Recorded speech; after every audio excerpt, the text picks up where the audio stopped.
இலங்கையில் இருக்கக்கூடிய இளைஞர்கள் குறுகிய சிந்தனையோடு அவர் சொன்னதை போன்று ஒரு வேட்டராக, ஒரு கிளீனராக, ஒரு லேபராக எப்படியாவது துபாய் செல்ல வேண்டும். அவர்களுக்கு 2 கனவுகள், ஒரு ஐபோனை பாவிக்க வேண்டும் அல்லது துபாயிலே பணிபுரிய வேண்டும். இப்படியான குறுகிய சிந்தனையோடு இருக்கக்கூடியவர்களுக்கு இம்ரான் முபாரக் ஒரு மிகப்பெரிய உதாரண புருஷராக இருக்கின்றார். அஸ்ஸலாமு அலைக்கும் வரஹ்மத்துல்லாஹி வபரகாத்துஹு.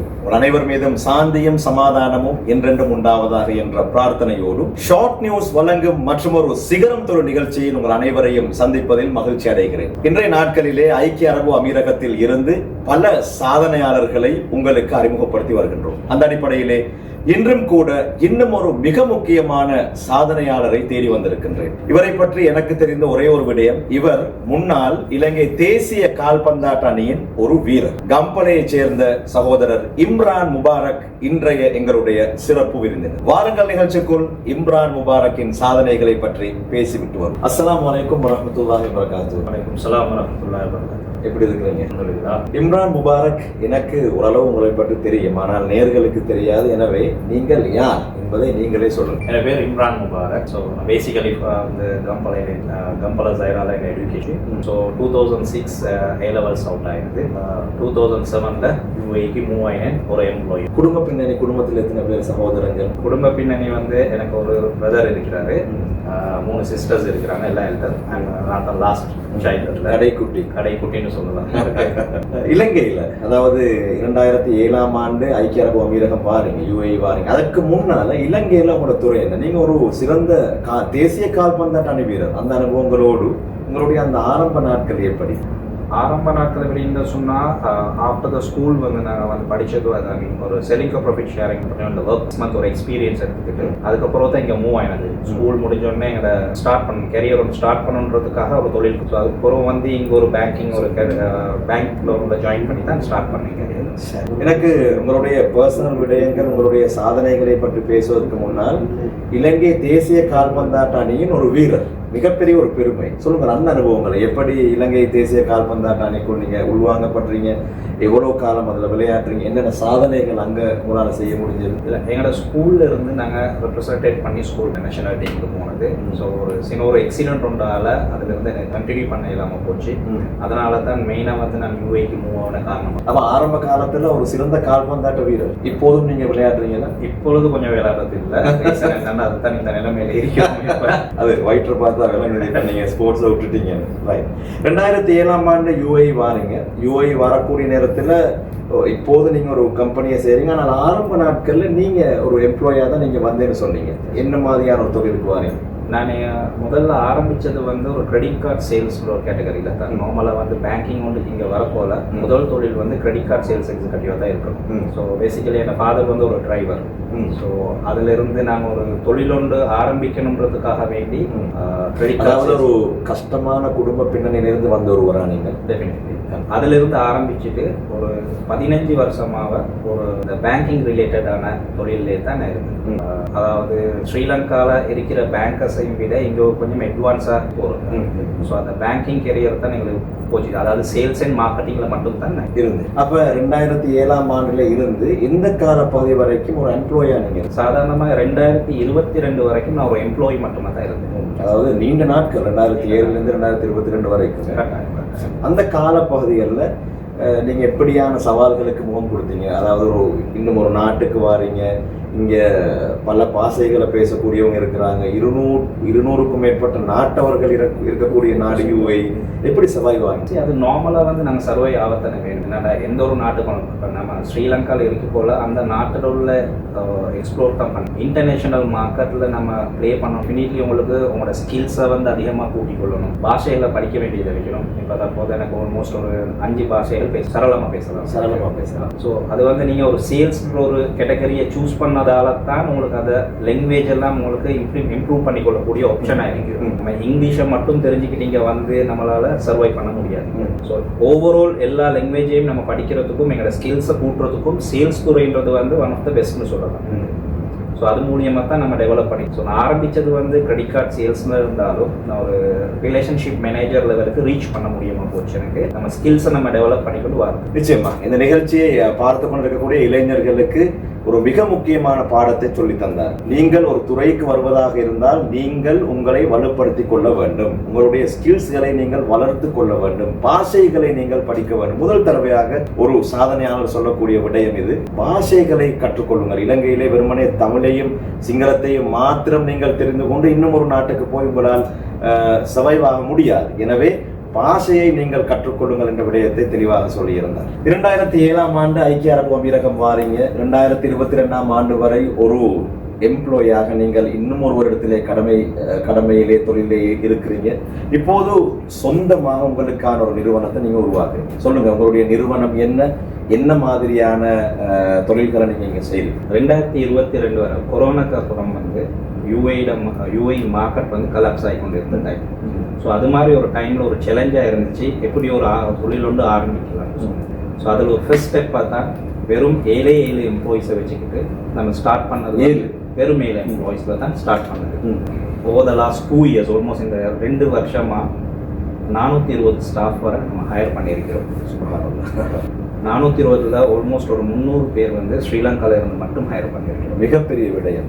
அதாவது அங்கே இருக்கிற யங்ஸ்டர்ஸ்க்கு துபாயில் பார்க்க போல ஒரு லேபராக உண்டாகும், இல்லைன்னா ஒரு ஹவுஸ்மேடாவோ அல்லது ஒரு கிளீனராவோ இதை மட்டும் தான் ஸ்ரீலங்கால இருந்து நம்ம யங்ஸ்டர்ஸ் இங்க பாக்குறதுக்கு குறுகிய சிந்தனையோடு தான் எங்களுடைய இளைஞர்கள். ஸோ வேர்ல்டு இதை பார்க்கறது கொஞ்சம் வேற மாதிரி பார்க்கவே முடியும். நம்ம யோசிக்கிற விதத்தை பற்றி என் ஃபாதர் ஒரு டிரைவராக இருந்துட்டு நான் ஒரு டிரைவராக தான் ஜாயின் பண்ணணும்னு இருந்தா எனக்கு இதை அச்சீவ் பண்ணிடலாம். கண்டிப்பா அவுட் ஆஃப் பாக்ஸ் நம்ம கொஞ்சம் திங்க் பண்ண இளமை இருந்துச்சுன்னு சொன்னால் எனக்கும் ஒரு பேங்கராக ஸ்டார்ட் பண்ணி எனக்கு ஒரு தொழிலோடு செய்யக்கூடிய அமைப்புகள் நாம தான் அமைச்சிக்கணும். ஸோ இதே மாதிரி தான் 300 ஸ்டாஃப்ஸை நம்ம ஹையர் பண்ணது வேற, எதுவுமே லேபர் கேட்டகரியில் இல்லை, எல்லாம் ஒயிட் காலர்ஸ். அதாவது ப்ராப்பர் பேங்கர்ஸ் தான் இங்கே நம்ம உருவாக்கிக்கிறோம்.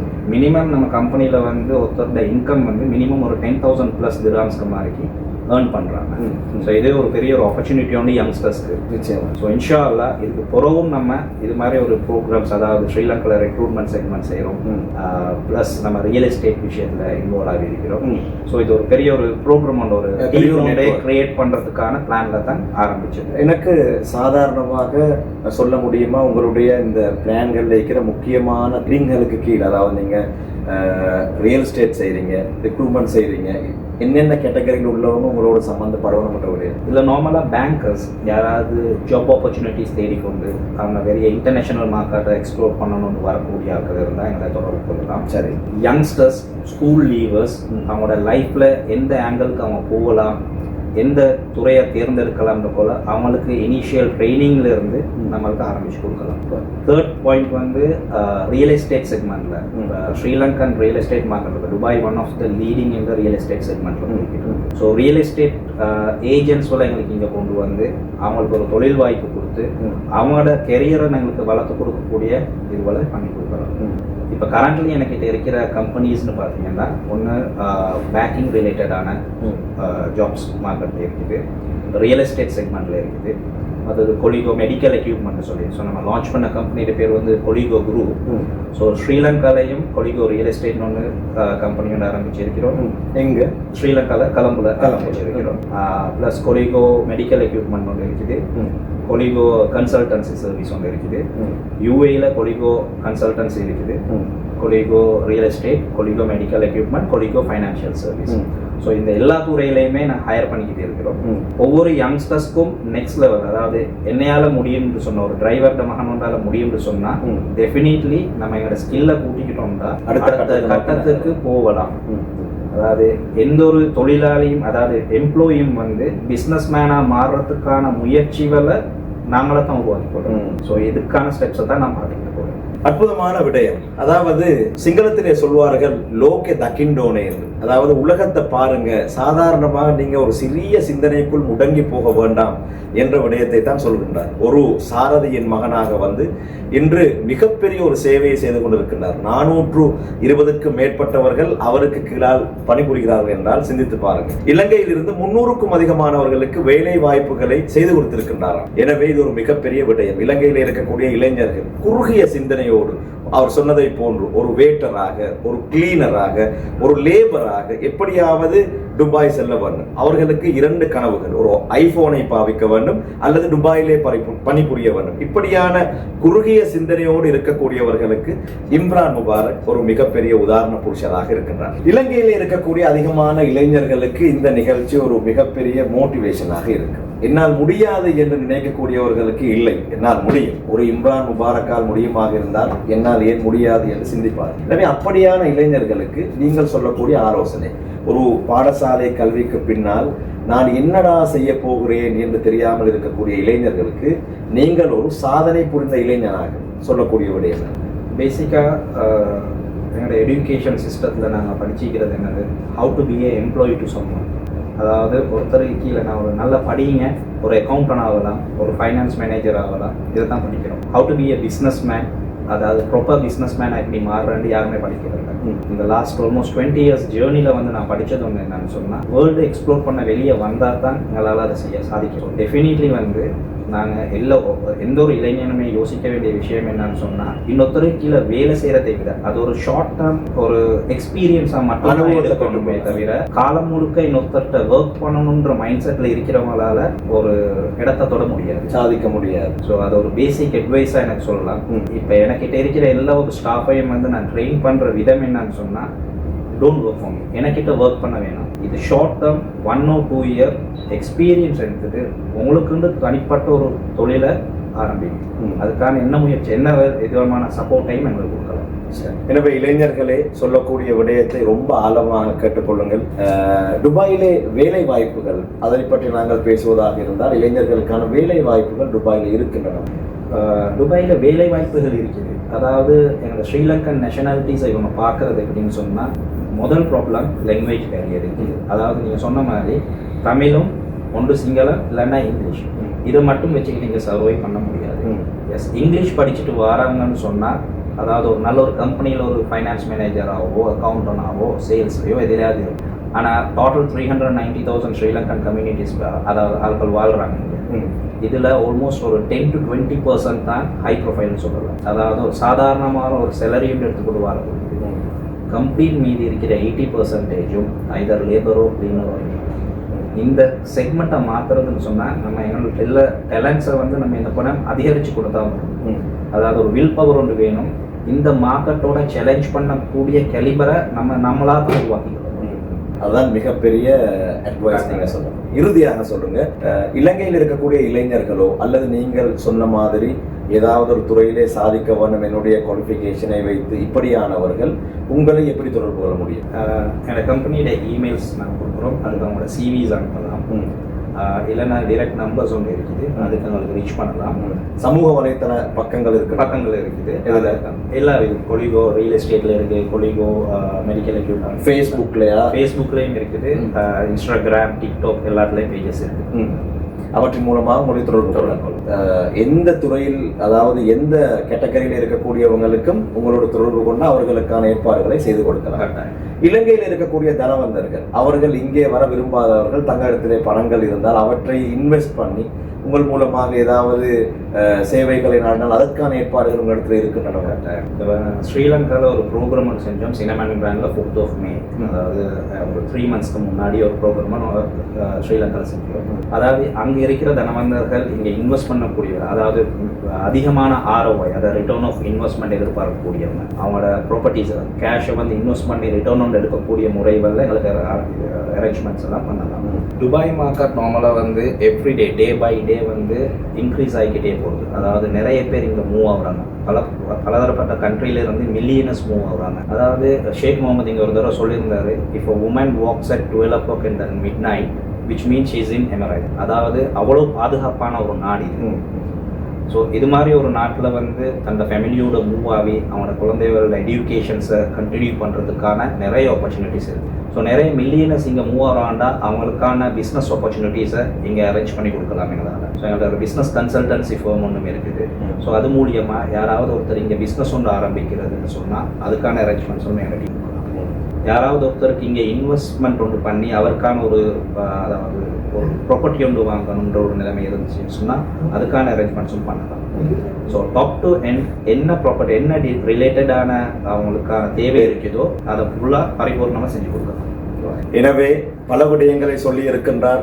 எந்த தராதரத்தில் இருக்கக்கூடியவர்களும் உங்களுடைய தேவைகளை நீங்கள் இவர்களை தொடர்பு கொண்டு கேட்டால் அதற்கான தெளிவுகளை வழங்க அவர்கள் தயாராக இருக்கிறார். இறுதியாக சொல்லுங்கள், ஐக்கிய அரபு அமீரகத்திலே எப்படி உங்களுடைய தனியா இருக்கிறீங்களா, குடும்பத்தோடு இருக்கிறீங்களா? ஃபேமிலியோட இருக்கிறேன். ஒய்ஃபும் 2 பிள்ளைகளும் இருக்கிறாங்க. ஒரு பையன் ஒரு ஒன்று. பேக் போனா இருக்குது குடும்பம். அல்ஹம்துலில்லாஹ். டெஃபினெட்லி ஃபேமிலி இஸ் தி ஒரு ஆண் வெற்றிக்கு பின்னால் ஒரு பெண் தான் 100%. இன்றும் கூட சிகரம் துறை நிகழ்ச்சியிலே மற்றும் ஒரு சாதனையாளரை உங்களுக்கு அறிமுகப்படுத்தி இருந்தோம். பல விடயங்களை சொல்லி இருந்தார். என்னுடைய உள்ளம் தொட்ட பல விடயங்கள். இலங்கையிலே இருந்து கொண்டு நான் ஐக்கிய அரபு அமீரகம் சென்று ஒரு வேட்டராக, ஒரு லேபராக அல்லது ஒரு சாதாரண தொழிலுக்கு செல்ல வேண்டும் என்று கனவு காணக்கூடிய இளைஞர்களை பல விடயங்களை சொல்லியிருந்தார். மொழிகளை படியுங்கள், ஆயத்தமாக வாருங்கள், கோர்சஸ்களை இலங்கையிலே பல படிமுறைகளில் இருக்கின்றன, அவற்றை செய்யுங்கள், ஏதாவது ஒரு அனுபவத்தோடு வாருங்கள். அப்படியாக இருந்தால் 200க்கும் மேற்பட்ட நாடுகளை சார்ந்தவர்கள் வாழக்கூடிய இந்த யுஏயிலே உங்களுக்கும் சர்வைவ் பண்ணலாம் என்பதில் எந்த விதமான மாற்ற கருத்தும் இல்லை. எது எவ்வாறாக இருந்தாலும் இன்றைய நாளிலே எங்களை வர சொல்லி என்னுடைய அழைப்பை ஏற்று என்னுடைய எல்லா வினாக்களுக்கும் பதில்களை வழங்கிய ஐக்கிய அரபு அமீரகத்தின் மற்றும் ஒரு சாதனையாளர் இம்ரான் முபாரக் அவர்களுக்கு என்னுடைய நன்றிகளை தெரிவித்துக் கொள்கின்றேன். ரொம்ப நன்றி. இந்த அளவில் இன்றைய சிகரம் தொரு நிகழ்ச்சி நிறைவுக்கு வருகின்றது. இன்ஷா அல்லாஹ் மீண்டும் ஒரு சாதனையாளரோடு உங்களை சந்திக்கும் வரை விடைபெற்றுக் கொள்கின்றேன்.